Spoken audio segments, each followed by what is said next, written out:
I would like to start also with a simple question. Could you maybe share with us what breathwork actually is? Because there's a lot of people maybe who are not familiar with it. To me, breathwork means intentionally using the breath in order to shape your bodily state. And that can be done in many different ways. You can, for instance, use your breath in order to calm down. You can use your breath to focus better. You can use your breath to energize yourself. It is so special because breathing is the one thing that we do both unconsciously and also consciously. And in that lies a lot of power. I'll be wondering, how does breathwork maybe fit into the current longevity, wellness, health trend that we're witnessing everywhere? I feel like with longevity, sometimes the risk is that people get like that their perfectionistic efficiency mind now has this new project called longevity, which means they track their sleep perfectly, wake up at the exact time, have the right schedule of supplements, know when to use a blue light filter, what to eat, how to rationalize it. But that actually then also is just an extra sort of stress, and you don't need to over-engineer it. And I think here's where just breathing comes in. Breathing is something we do anyways. And actually breathing and breath work is also linked to different longevity markers, like for instance to VO2 max, to HRV, to bone density, blood pressure, and so on. Could you maybe share with us, for anyone listening now, what they can do? What are actionable things, maybe 2 small things that they could do today to get started on their, let's say, breathwork journey? I think the 2 simplest things are, first of all, breathe through your nose. And try to do that as much as you can. Try to do it during sleep. Try to do it also during sports, as long as it doesn't exceed your capacities. And just really become aware of, okay, am I breathing in and also out through my nose? Second thing is, just know that whenever you breathe out for longer than you breathe in, that is the fastest way to calm yourself down. And thirdly, when you breathe, try to be conscious about breathing using your diaphragm, so feeling your belly inflate, and not just into your chest.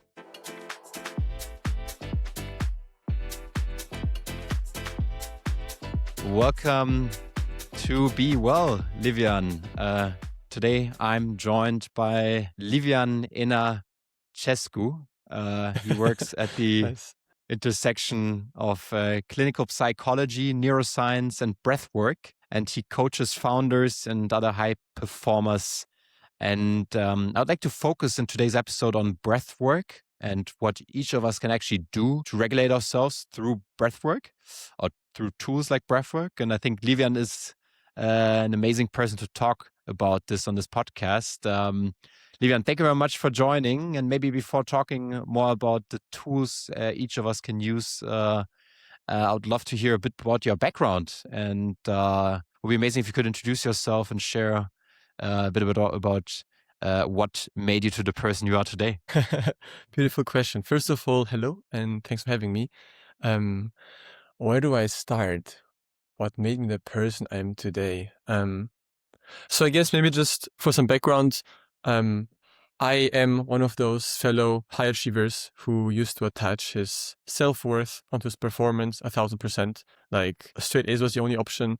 And I never questioned that. And I never realized back then that actually there were quite some pressures that I was succumbing to that influenced me. And I think the first time I kind of got in touch with this idea of like, pressure, your mind and your body and how they deal with that was when I did Taekwondo. So I have the black belt and I had to break many, many, many pieces of wood. And during those breaking exams, I realized that if I were to kind of visualize how I can succeed, I would actually have a much higher likelihood of succeeding than if I were to fear hurting myself and then actually also increase the likelihood of hurting myself. So back then I thought, okay, there must be like so much more about just our mind and body that we don't learn in high school. So, and I knew like the placebo effect exists, period, that was it. And I felt like there must be more. So then I went on to study psychology and neuroscience. And during my studies, I already started to realize, okay, there's like kind of this hustler side in me, but also I love the theory about psychology, understanding how the mind works. And I guess for me then, like one of the breaking points was, as part of my work as a clinical psychologist, I worked in a clinic for personality disorders. And there people learned about their mind, their body. And I felt like what we discuss here in this clinic really is not rocket science. And I was just thinking, why do people not learn like basic things like you have a thought, maybe this thought isn't fully true. You have an emotion, you can react to it, or like there's this thing called breath. I'd actually been repressing my own emotions for the longest time. So also there I realized, I've been trying to be a strong man, repressing my emotions, but actually that is not as good as I thought it would. So in this clinic, I had this like epiphany of, I really would just love to somehow allow people to learn these things that really are not rocket science in a more prevention focused way, because this way they can just apply this and deal more effectively with life's challenges, because we all face life's challenges, and not wait until they hit rock bottom. Then I thought, okay, what can I do to kind of like do this? And I thought actually it makes sense to also give my hustler side some more space. And first of all, indulge more into the business world. So I joined a beautiful big company called Amazon and just started to kind of like see what it feels like to be there, work in sales, had my own team that I managed as well. And I also started to do more and more well-being projects with leadership. I gave workshops in different countries about emotional intelligence, about stress, mental health, and so on. And what stuck me is that during most of those workshops, the main key takeaway for people was that if I breathe, especially if I breathe out for longer than I breathe in, then I can directly calm my nervous system. And that's such a simple thing, but people didn't know that. And I thought, how is that possible? And also I knew some basics, but not too much. And then I thought I would love to really, once I'm aware of this kind of like aha idea of people, understand this better myself. So actually I went freediving, like with one breath to go down, to understand a bit better and experience, okay, what is it like to hold my breath? And how do I feel underwater if I panic and have no air to breathe? How will I react? And I also started becoming a breathwork coach to just learn more about this so simple tool.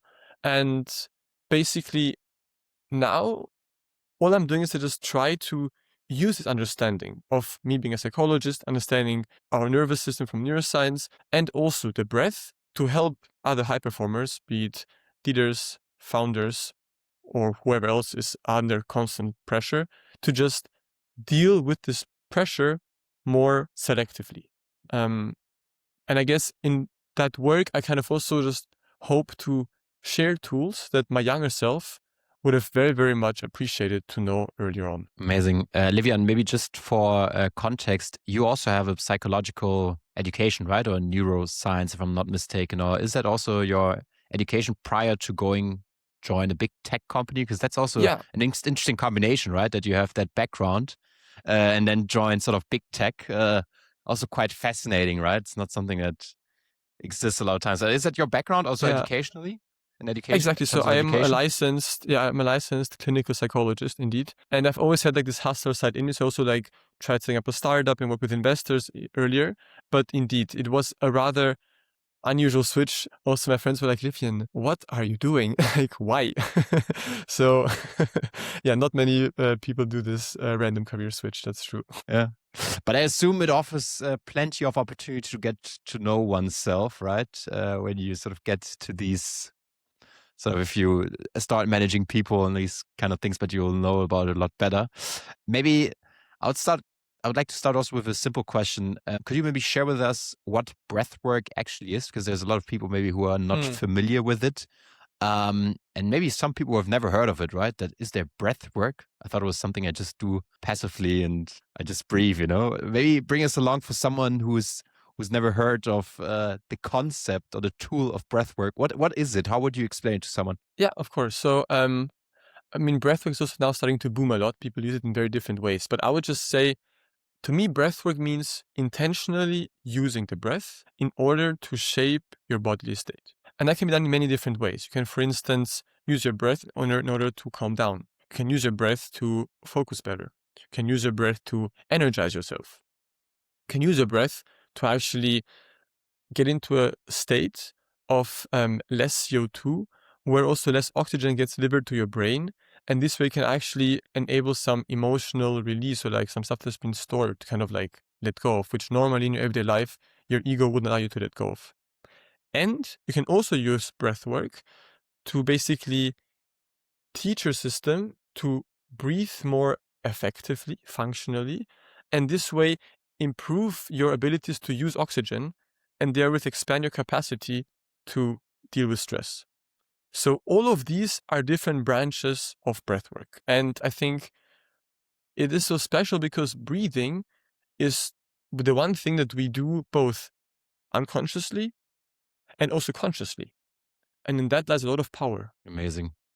Livian, I would be wondering, now you're working at Amazon, or you've been working in big tech for a while, and you're also coaching founders and executives, leaders. I mean, if you walk into a room, it's interesting because now when I'm talking to you, I'm also paying closely attention to my breathing. Like, shit, am I doing it well? Exactly. Is she assessing me right now? Exactly. So I'm wondering. I'm wondering. I mean, I'm not, not saying that you're doing it right now, but probably you do have sort of, and you could probably you have a detector for that in a sense. Maybe if you walk into a room with tons of, let's say, high performing individuals who are, really, really driven. We all know these kind of people. How do you spot maybe very, very quickly that someone is really running on, stress? Is there something any red flags, anything you see where people really maybe lack the capability to regulate themselves through tools like breathwork? Is that something you can spot? Yeah, for sure. Let me tell you. No, so I think the main thing is that people breathe through their mouth. The reason for that being is that if you're in a stress state, your system may want to get more oxygen. And if you breathe in through your mouth, you may intuitively get more oxygen straight away. In the long run, it's very, very, very inefficient. So the number one thing is just seeing, do people breathe through their mouth or their nose? Second thing Can you see that? Do people visibly breathe through their mouth? Is that something you see right away? Yeah, so for instance, if someone talks, if like someone gives a presentation, it's like, like that, for instance, would be observable. So that is, you can see it. Because also, like, if your mouth is closed with your nose, then obviously you cannot breathe through your mouth. So you could see if the mouth is open or not when you breathe. So that's one thing. Second thing is, of course, I'm a bit closer to the person. Does their chest move a lot when they're breathing or not? Because ideally, you would want to breathe using your diaphragm. And if you breathe using your diaphragm, you actually mainly move the belly, the ribs, and the back, and not the chest. And many founders and high performers, they breathe into their chest, like take a deep breath into their chest, because they think this is like what fills the lungs. But actually, only 20% of your lung volume is in your chest. So breathing to your mouth is one thing. Breathing into your chest is a second thing. And there's also like some smaller things, like for instance, do they breathe loudly? Like if you like hear them like with heavy breathing, it's also like a signal of stress. And then are there like some pauses between inhale and exhale, or is it directly inhale, exhale? So I guess those are some of the examples that just came off my mind right now. And also, like, is it fast? Like breath, is it 2 seconds or is it like 6 seconds? It also indicates the level of stress their body is operating on at a given moment. Mm-hmm. Could you explain to us sort of what the connection is between your breathing and your stress levels? If you could explain that in an easy way, and your nervous system, what is sort of the connection? What does one need to know about that? So actually it goes in both ways, top down and bottom up. So I would say, to start with bottom up, when you are stressed, like when your body kind of like feels, okay, there's some danger, then your body starts to react to it. Have this like so-known fight, flight, or freeze response. And part of the fight or flight response is to also increase your heart rate because you're preparing for an upcoming fight, evolutionarily speaking. And therefore, if you're more stressed, your heart rate increases and also your breathing will become faster. So in that sense, if you're stressed and your breathing is faster, it's a sign of your body, okay, stress is here.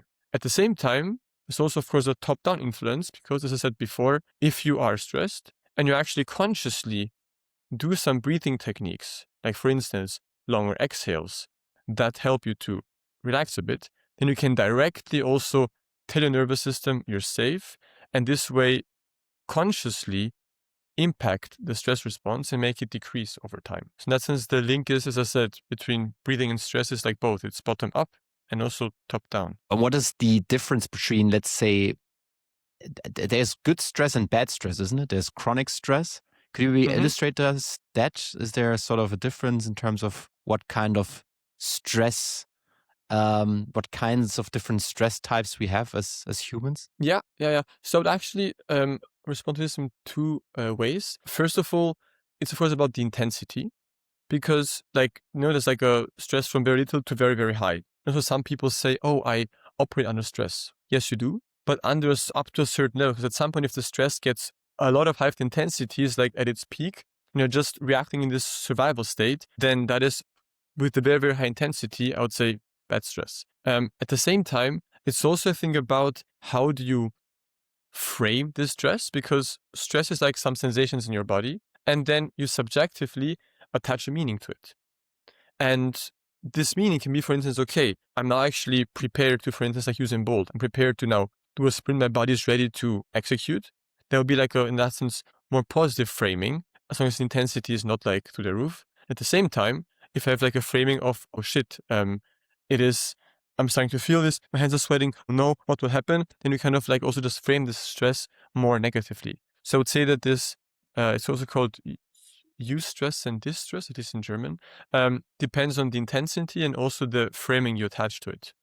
So now, I mean, my podcast is not necessarily focused on the biological mechanisms behind it all. I think it's very, very interesting and very important to understand, comprehend before we move on to, let's say, actionable recommendations that you can give to people to regulate themselves better. Is there anything else you would like to share about, let's say, the biological context setting, about breath work and your nervous system and stress, which you think is very, very important to know moving forward in order to give, advice and for people to start, regulating and reflecting on their own breathwork? What else does one need to know? I think, everybody knows the vagus nerve is great and like it helps you to kind of like relax your nervous system. I want to share something that people don't know, which is, so if you breathe out a lot, you also decrease your CO2 levels. If you decrease CO2 levels, then the pH in your blood increases. And what happens then is very important, because if you have a higher pH in your blood, then the oxygen cannot get delivered as effectively where it has to be delivered. So that means I am stressed, I breathe out a lot of CO2, my pH rises, but then the oxygen I get in, maybe through mouth breathing, it gets into my body, but then it cannot be released from the hemoglobin, so it will just stay stuck and will actually not end up getting to the place where it needs to be. And this is something that many people just don't know, which is also why conscious breathing is so important, because it just allows you to become more effective in sending oxygen where it has to be sent. I think that illustrates it quite nicely. I mean, you also work now in the business world. You've been working in there for a while. I assume you went through, let's say, regular German school education, and now you're in the business world. Why do you think is it that so many successful people, I mean, they understand, right, all the technical skills, they can use Excel, and now they're about to be very proficient when it comes to all the AI tools. But most of them are not really proficient or very aware of their own, let's say, body and how it operates. Why do you think that is? And is that something you also witness, let's say, in the overall education system, but also in the business world? Is that something that really seems to be an issue from your view? 100%. I think we're all just so much in our head,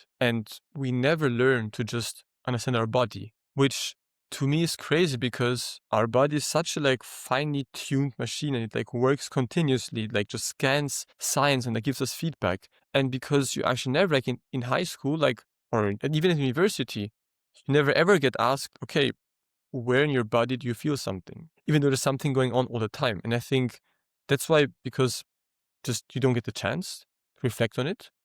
And I think because since we're so head driven, now maybe our mind also tell us, okay, you have to do more, push harder, because that's how you achieve success. Then this kind of like mind driven state may be very much in opposition with some signals of your body saying, oh, maybe right now you feel angry or you feel anxious. And I think especially many high performers and also many men who have been taught to not show weakness just wouldn't ever see the value of understanding their body or to ever feel, because it just doesn't seem efficient to them.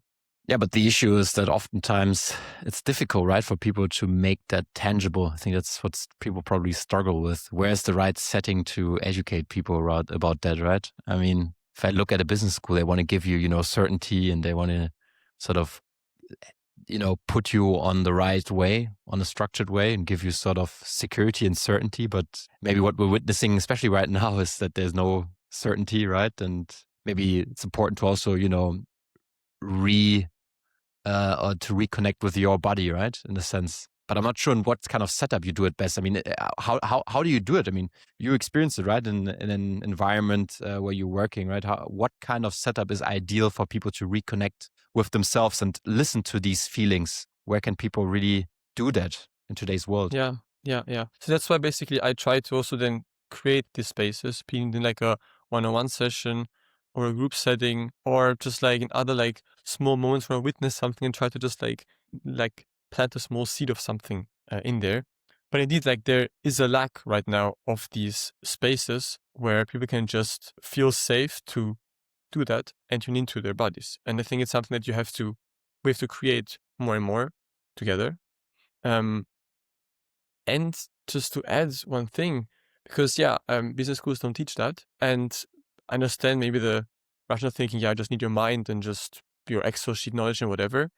But what people don't understand is that if you don't understand your nervous system, then you're just actually succumbing to it all the time. Like you just kind of like react to whatever is happening without knowing it. Like there's actually a very interesting study at the Yale Center of Emotional Intelligence, where you had two groups of teachers and they were grading essays. And they were asked, one group was asked to write about a good day before, and therewith was induced like in a positive state. And one group was asked to write about a negative experience, inducing a negative state. And then turns out that actually just this exercise of inducing a different bodily state made them have a difference of one letter in terms of grading. So the one good group gave a B on average, let's say, and the other bad group gave a C on average. And what is even more intense is that 87% didn't actually think that this exercise would impact their decision making.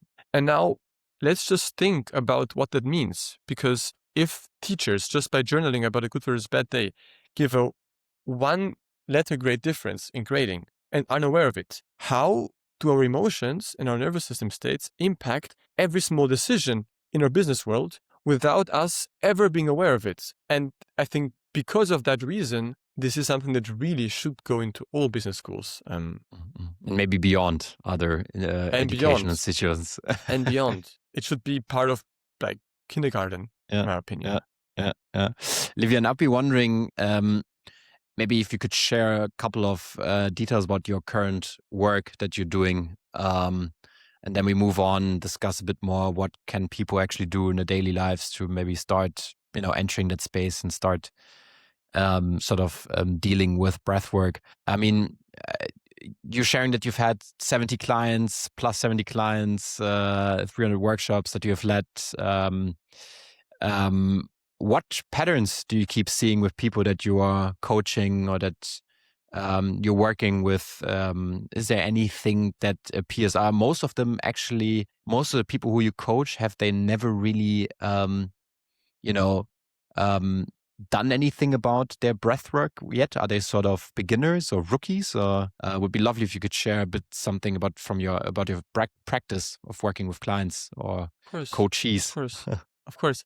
So I think the first aspect coming to my mind is that, those people are smart. They know stuff in theory, but then that's where it ends. So they know, I guess it's good maybe to sleep, and I guess maybe the breathing can do something, and I have a mind, but they don't actually like implement what they do. So they kind of like stay on this cognitive realm, and that's where it ends. So I think part of the work at least just also letting people not just rationally know something, but really experience that, and also let them experience that it can be safe and actually also efficient to sometimes slow down, to sometimes more consciously react to pressure rather than just reactively staying there like, I need to do stuff all the time state. So I think that is one thing. A second thing is also with the breath. Some people say they've meditated. Some say meditation doesn't work for me because my mind is just too active. And some say, yeah, I've maybe done once a breathwork session was transformative, maybe, where they kind of go into a deeper state. And I notice surprise when people just have 15 minutes of literally just me guiding them through some very simple breathing techniques that then open their eyes and go like, oh, now I feel different. And I really had not expected that at all. So I think this is a second big thing I notice. And maybe a third thing is that, so I work at the intersection of mind, body, and breath. And people like start to learn, okay, my body has been telling me stuff. So if I have to go to the bathroom, it's a sign that I'm stressed, for instance, or if I speak fast, there was some anxiety going on. These are actually things that most high performers just never learned to understand. Through these spaces, they start to like rediscover this whole new world of their body and what it's telling them. And that, of course, then with their mind, that there may be some assumptions, like if I take a break, I am losing time. And those assumptions in everyday life, they translate into certain thoughts and ongoing like pressure. And once you understand that there's certain assumptions and thoughts that perhaps do not represent reality 1000%, then you can also start to react more flexibly to that. And I guess to summarize, the main pattern is that those people I work with, they start to understand, okay, I can be more flexibly and I can be more consciously in contact with my body, mind, and breath. And then they hone the skill in baby steps. Mhm. Yeah, interesting, right? I mean, I also hear that ultimately symptoms or things you feel in your body are actually already the signs that something may be off, right? And we tend to maybe fight these things. I mean, I understand it's interesting because I mean, I think for some people it may sound very, maybe esoteric, some things, right? But I've also been to a summit last week with Julian Teich. I'm not sure if you know, WeFox founder, and they talked about this thing, do successful entrepreneurs need to be psychopaths? Yeah, And they really talked about this aspect of surrendering and just following, and Julian was starting to talk about sort of the river, and you just follow the river and you don't try to fight against the, how is it, Strömung, the, you don't, the current, exactly. You don't try to fight the current. And it's interesting because I do understand. I think that in this point, when you listen to it and you've never maybe encountered these things, it might sound very, off the world. But following the river also, for me, is sort of also a message like, hey, follow your body. If your body feels good doing this and that may be a sign, and it feels maybe bad doing other things. But I'm not sure if that's very off the comparison that I'm just doing, but it's very, very interesting. No, it perfectly is. And I think, of course, like you can't like say, you cannot like also follow your body 1000%. If you're, for instance, I don't know, if you really crave right now some Snickers and you just had 2 Snickers, you won't say, okay, my body wants Snickers, let's go. No. But I think it's about just understanding like the skill of reading your body a bit better, and then like learning to, okay, consciously, how do I react to that? And I think also the whole like, flowing and like gut instinct thing, it works much better. Your nervous system actually feels safe. Because if you're like in a stress state already, then like your body will just scream, danger, danger, danger, danger. And then following your body and going with the current and surrendering is pretty much impossible. Yeah, interesting. Maybe Livian, I'll be wondering if someone is interested in ever working with you, what would typical sort of engagement look like? How would someone experience sort of your coaching, or what can founders expect if they work with you? That'd be very interesting if you could share something about that. Of course. So before we start, I always like to do a kind of holistic assessment to understand, like in terms of some psychological, but also like some breathing tests where they're at. Because I don't want to just start off without having like some evidence of what is going on. And then I basically tailor the different understandings I have to the situation. And I try to have them experience through different scientific breathing techniques how they can actually modulate the nervous system. I would actually ask many questions because in the end, of course, I know some stuff, but I want them to curiously continue their journey. So it's very much curiosity driven, the work. And I like to just like also do some interventions here and there. So for instance, one thing I love to do is because founders always think, oh, I have to do this, and that stresses you out. So do like a role play, for instance, to like have them say everything that they need to do. And then I would actually play the other part and kind of like say, no, no, no. And then kind of like later switch it around. So I would then maybe say all the things they told me they have to do. And then they say no, no, no. And just like observe, oh, how does it feel also in my body if there's all these things that I thought I have to do and now I say no to it? Like, interesting. So by just this kind of playful, curious approach, I let them just have mini aha moments and baby steps that then kind of like help them to become more conscious of the way they react with everyday stressors. Yeah, that's just on a high level. I would say that what my work looks like. Amazing, amazing. I'll be wondering, I mean, you mentioned it earlier on into your introduction or when you introduced yourself that you went freediving and that it really had a profound effect apparently on you and that you've learned a lot about your breathing. What has it taught you and what can maybe every one of us learn from that experiences that you've done? Are you still freediving, by the way? So I went once for 5 weeks in Egypt and I want to go again for sure. And it taught me so much. Like honestly, it was therapy.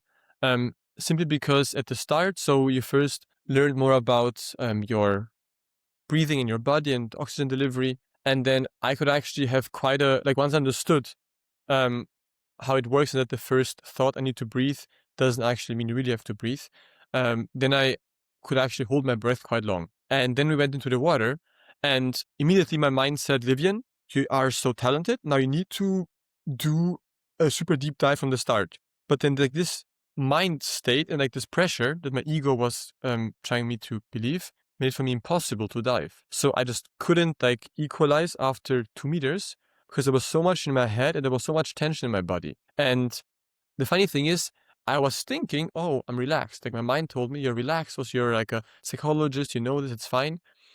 But it took me actually some time to observe the difference between I think I'm relaxed and my body is actually relaxed. So this like cognitive understanding versus like the really nervous system understanding was one very big thing. Second insight, when I reached my personal depth, I was in a state of kind of just like, being curious, grateful, and like childlike, just like I was literally surrendering. Whereas when I was trying to say, okay, now I need to do this, I can do it, then I would not succeed. So it taught me something very unusual, namely that I would actually perform better if I was in a relaxed, surrendering, grateful state rather than pressured, which was fully against all of the beliefs my overachiever self had accumulated over the past years. And which was also very, very interesting to understand how my mind works. So I have this core belief of being not good enough, like I guess many fellow overachievers out there. And my mind would try to really, in every single situation, find a sign or proof that I'm not good enough. So for instance, let's say if I were to dive and I had a new personal record, then my mind would say, Livian, you have to now immediately also dive exactly the same depth. Otherwise, the previous one that didn't count, And then I would actually believe that and get stressed. And reflecting on that, it taught me how sneaky our mind is in just trying to find all these like different ways to make you feel guilty, not good enough, unworthy, whatever your core belief is. And I think those 3 experiences, just separated from each other, were very profound because if I tell you that, maybe you can just like think, okay, yeah, whatever. But once you actually experience that, it's just a very, very different way of integrating that and then trying to also apply this in my everyday life. Because if I learn that actually constant stress doesn't allow me to dive deeply, then I'm like, okay, I guess that this also must somehow apply to my everyday life. Absolutely. I'll be wondering maybe a quick question, since you have a tech background as well. What's your thought on all these things, especially in the context of AI and technological disruption that we're witnessing right now, having to understand your own body a lot better. I mean, the things you just described, right, with your free diving experience. How do you think about it in the context of an AI world? I think the more AI takes over, the more it matters to just invest in the aspects that make us human that AI cannot take over. And that, for instance, means learning to actually really feeling your bodily signals. It means to breathe consciously. It means to, if you're with someone, to like co-regulate with them. So I think it means to understand other people's emotions, which is super important for any leader. So I think, the more AI takes over, the more this focus on making myself human and increasing my human capacity will become more and more important. Livian, one thing I'll be wondering is, could you maybe share with us, for anyone listening now, what they can do? What are actionable things, maybe 2 small things that they could do today to get started on their, let's say, breathwork journey? So honestly, I think the 2 simplest things are, first of all, breathe through your nose. And try to do that as much as you can. Try to do it during sleep. Try to do it also during sports, as long as it doesn't exceed your capacities. And just really become aware of, okay, am I breathing in and also out through my nose? That is one thing. Second thing is just know that whenever you breathe out for longer than you breathe in, that is the fastest way to calm yourself down. And just try that out when you already do things like you do, like for instance, washing your hands, driving your car, waiting for the traffic light to turn red. And thirdly, when you breathe, try to be conscious about breathing using your diaphragm, so feeling your belly inflate, and not just into your chest. These are like the absolute basics that I think actually most people don't do. Like there was actually a study that showed how I think it was Japanese athletes, 90% were breathing dysfunctionally. And that is just crazy. And these things already get you far, you would say? I mean, very, very far in terms of 80-20 rules. Or what do you say? Very much so. Like actually there's 31 benefits of breathing through your nose. So just doing that already has a huge impact on your body. So those 3 things, if you integrate them, you'll be 5 steps further. Amazing. Livian, that's also through, we connected through LinkedIn, and I started connecting with a lot of people, especially in the wellness space, but also longevity, health space. And I assume you're also, let's say, well connected in these, in this sphere. I'll be wondering, how does breathwork maybe fit into the current longevity, wellness, health trend that we're witnessing everywhere? People are joining, doing, going to the gym, probably, a lot right now in comparison to a few years back. They're really health conscious. How does that fit in? Or is it maybe even underserved at this moment in time? Is it maybe something that is oftentimes neglected by people who want to improve their overall health and well-being? So actually, I will need to first share my 2 cents on that, because I think, I'm very happy longevity is becoming more and more of a thing. But there are 2 things that I do find problematic. Namely, one of them is it really kind of makes you feel like you need to outsource your well-being. Like you have to take expensive health checkups. You have to buy 10,000 supplements. So everything is like you have to pay money and you outsource your well-being.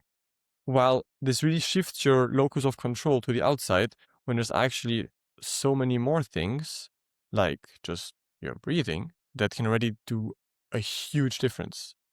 And the second thing is that I feel like with longevity, sometimes the risk is that people get, like that their perfectionistic efficiency mind now has this new project called longevity, which means they track their sleep perfectly, wake up at the exact time, have the right schedule of supplements, know when to use a blue light filter, what to eat, how to rationalize it.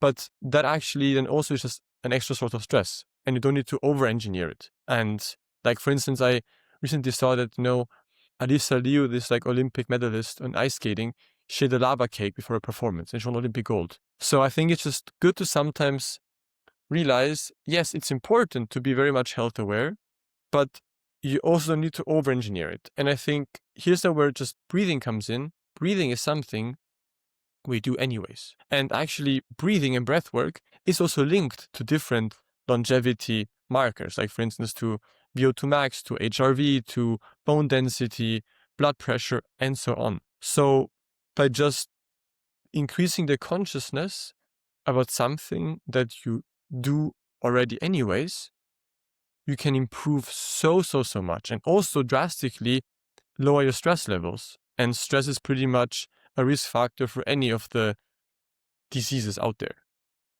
So that's why I believe that people deserve to just become more aware of this tool that they have, and therewith also take a big step in their longevity journey. It's quite interesting that you're saying that, because my own journey is I started off doing a podcast about the business of health and wellness, and I started talking to people also in the longevity space, and started getting into this space. And I also noticed that there's a lot of noise in that industry, right? I mean, there's a lot of things that it's rather questionable, and to what extent that's really, really necessary, and it's really, costly oftentimes. And most of the things are, available for free, right? That you could do. So I can very well understand it. And that's why I'm also focusing more now on this term wellness, because I don't want to make it too medical. There are people who are into medicine and they do their medical things, and that's fine. But I much rather prefer, how do you promote lots of sort of lifestyle enhancing behavior, right? How do you maybe create nice environments for people to live in, or healthy foods to eat? And people shouldn't, or maybe the right education systems so people educate themselves about that, but maybe people shouldn't be chronically stressed about their health, right? That makes it quite tricky. So I can very much resonate with what you're saying here. And I also think that, because there's all of these things, longevity says you need to do this checkup, that and that and that, take this supplement, this electrolytes. You also then can't get overwhelmed, because you're thinking, oh shit, there's like 30 things I have to do to improve my health. I'm not doing them. Oh no. And it's actually then having the counterintuitive effect of what you actually want to achieve in that space. Mm-hmm. Livian, we're almost coming to an end here. I'd like to give you some final questions.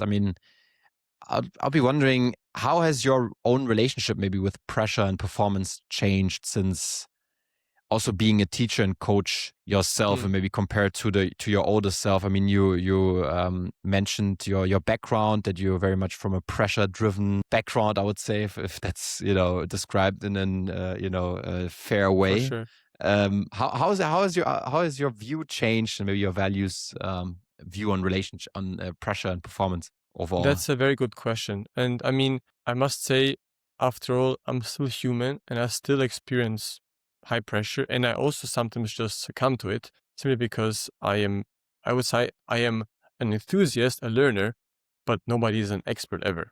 I think what has changed is, first of all, my values and beliefs are slightly shifting. So previously I was running around this idea of I need to be efficient every single second, because otherwise I'm missing out. And now I'm like slowly shaping this into, okay, actually, if I recover well, if I take conscious breaks, if I just am playful sometimes and grateful, that actually I deserve that. And also in the long run, it's actually even more efficient. So all of these things that my mind previously would label as, not efficient, I'm now starting to just expand my definition of what success is. So I think that is one thing. Secondly, I am learning myself to understand more my body's signs of stress and also the rationale behind it. So for instance, if I have brain fog, if I start to multitask, and I realize, okay, that's happening because due to the increased pressure that I have, there's less oxygen going into my brain. So that's why decisions feel a bit harder.